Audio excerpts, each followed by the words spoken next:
Thank you, Chairman. I don't quite know where to start. When I look at this report, I don't think this tells you all of the leakage that's taking place. And when I look at the taxes that are being levied on farmers and small businesses that are forcing them to sell their farms and their businesses, and I look at this leakage, you talk about 1.5 billion here, I don't actually think you're probably capturing all of the leakage that's going on. So I think my question is to you, Jeremy. When I read in the NAA report, which I thought was excellent, and by the way, there is no room for complacency, as you said. I'm very glad to hear you're not complacent, because if I was on the end of a report like this, I'd certainly not be complacent. So when I read that the culture, let's look at the culture, a lack of trust between counter-fraud and police teams, and noted unclear lines of reporting, duplication, and missed investigative opportunities. I then read about siloed working between different teams, inefficiencies and duplication, and relatively few criminal investigations which tend not to be complex or serious. I then go on and I read something that really concerns me. We also found inconsistency in how seriously different parts of the MOD considered and responded to potential misconduct or fraud. Officials and police also told us that some areas of the MOD do not consider fraud to be a major risk and can be reluctant to engage. So I look at this, and I run lots of contracting business, we do lots of procurement, and I just don't think there's any joined-up thinking evident here at all. And you're going to be spending a lot more than you're currently spending. Your whatever it is, 46 billion, is likely to go up to 75 billion. So if these endemic sort of cultural and structural inefficiencies continue, there's going to be more leakage, and therefore more taxes are going to be required on the private sector. So I think this is really very concerning. And I'd like to know, Jeremy, really, how are you going to improve this, and are you going to give it the seriousness that it requires? I said at the outset of this hearing, Mr. Lowe, that I take this seriously. There's absolutely no room for complacency. It's the heart of my job, the job of everyone on this panel, but the department as well, to make sure that we are maximising the value we get from every pound of taxpayers' spend. That requires the controls in place, it requires skills, it requires capability, but it does also require the right culture as well that you alluded to. I think some of the issues in the report, having spent a lot of time preparing for today, some of the issues sort of highlighted in the report reflect the complexity of the environment in which we are operating in the MOD. It is a very large, complex organisation. We have the military workforce, the civilian workforce. We have multiple different police forces that we are working with. But I want to assure you that I and the other senior leaders are placing great importance on the right culture of trust and collaboration. We have fresh leadership in the department, in the fraud defence team, and it's fantastic that we have Simon here today. And we have, in particular, I think, a new integrated investigative model that is really requiring all the different parties to come together, to work together collaboratively. Can I just interrupt you, because you're talking generalities here. So let's go through the report. Theft of assets. Around 2/3 of these reports related to lost assets, with theft making up only 13%. Can you define lost assets? Question. Personnel and management issues and information exploitation.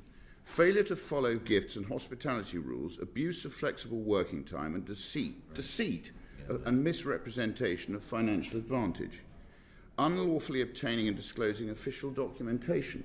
I mean, look, this is serious stuff. So please don't talk generalities. What are you practically going to do to sort this out?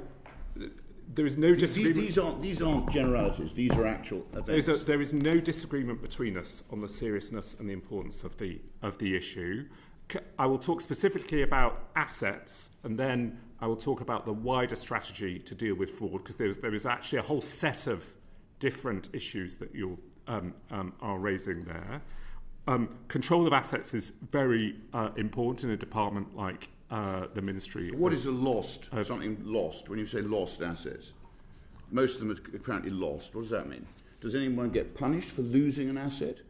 In my business, if somebody loses an asset, if there's no justification for losing it, they have to pay for it. We record and follow up all lost assets. The process is underpinned by our security control framework. A majority of our lost assets relate to phones or laptops, and as you can imagine, we want to ensure that we track those carefully.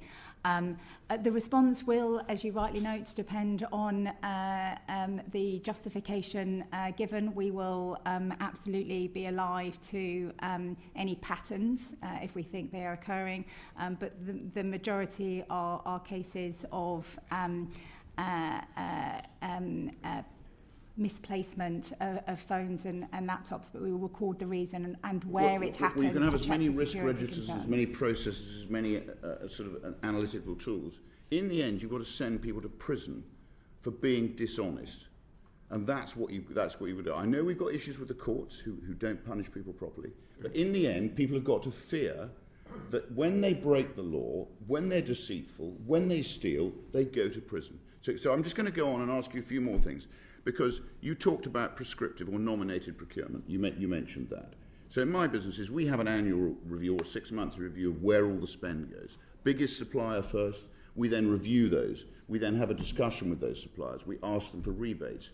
We actually discuss proactively with them how we can reduce the cost to our business. Because in the private sector, we're being loaded with taxes, with national insurances, with all sorts of stuff that is leaking out the side through the MOD procurement, clearly. So do you have those meetings? When people nominate suppliers, I'm immediately suspicious. Why are you nominating a supplier?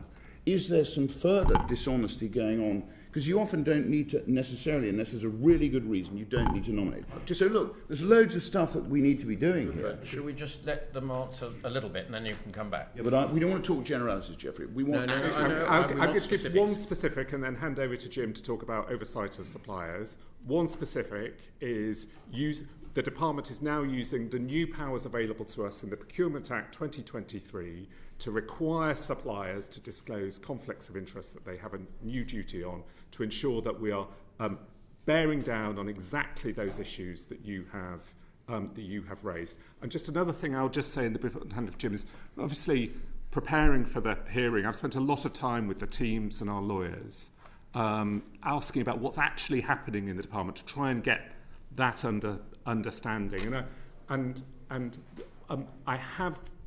I am aware of cases where our commercial lawyers have found issues and have said, hang on, we think this might pass the criminal threshold, where the intent is such that it might pass the criminal threshold, and either reported the case to the police or criminal counsel to take that matter further, saying there's not more that we need to do in the department, but this is something we take very seriously. Mr. Lowe specifically asked about how we oversee and manage our relationship with suppliers. That's Jim's role, so I'll hand over to Jim. Briefly, please, Jim. We absolutely do robustly manage the performance of our suppliers to deliver to schedule, cost and time.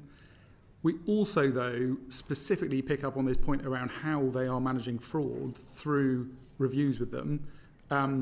So we check about their whistleblowing frameworks, their ethics, their supply chain risks, their modern slavery compliance, and we make sure, because your question was more broadly around culture, and obviously we have mandatory fraud and corruption training for kind of commercial staff, but we also set expectations on our supply chain that they also conduct that training. But on your whistleblowing line, for instance, I mean, if you run a whistleblowing line, you've got to make it effective. You had 1,037 cases, of which I think 363 ended up being properly investigated by the police. If you don't have a properly functioning whistleblowing line, people won't whistleblow. But anyway, I think I've covered that off. But I've got one last question because I know we're under time pressure. So when the MOD, in their conclusion, says the MOD has an opportunity to save money through better coordination and management of its counter-fraud and economic crime activity. So, Jeremy, in order to make that happen, you've got to not only change the culture, you've got to pull together all the departments so there is a common approach to how you're going to save the taxpayer money. The poor taxpayer who is being abused here, we need to make sure they're looked after. So how are you going to do that? How are you going to pull this together? And how are you going to stop it being siloed? That is at the heart of our revised counter-fraud strategy that we are working on, taking into account our internal work and the findings of the report. In an organisation as large and complex as the MOD, that requires a systemic approach across the system for us to operate at multiple different levels. First of all, it requires us to continue to refine our estimate. That's important in its own right, but it also means it gives us a clue where should we go after. Where should we work harder? Because we think there might be fraud or other things that are creating risk here. That's about leadership. We've talked about that. It's about also particularly about Aneen's role as DG Finance, having particular responsibility on Exco and on our board for that as well. It's about how each area, each team in the department oversees that. Then specifically, you asked about the hotline as well, and how we deal with people who raise concerns. We think the confidential hotline is a very good thing, but we need to rationalise the number of hotlines that we have in the Ministry of Defence.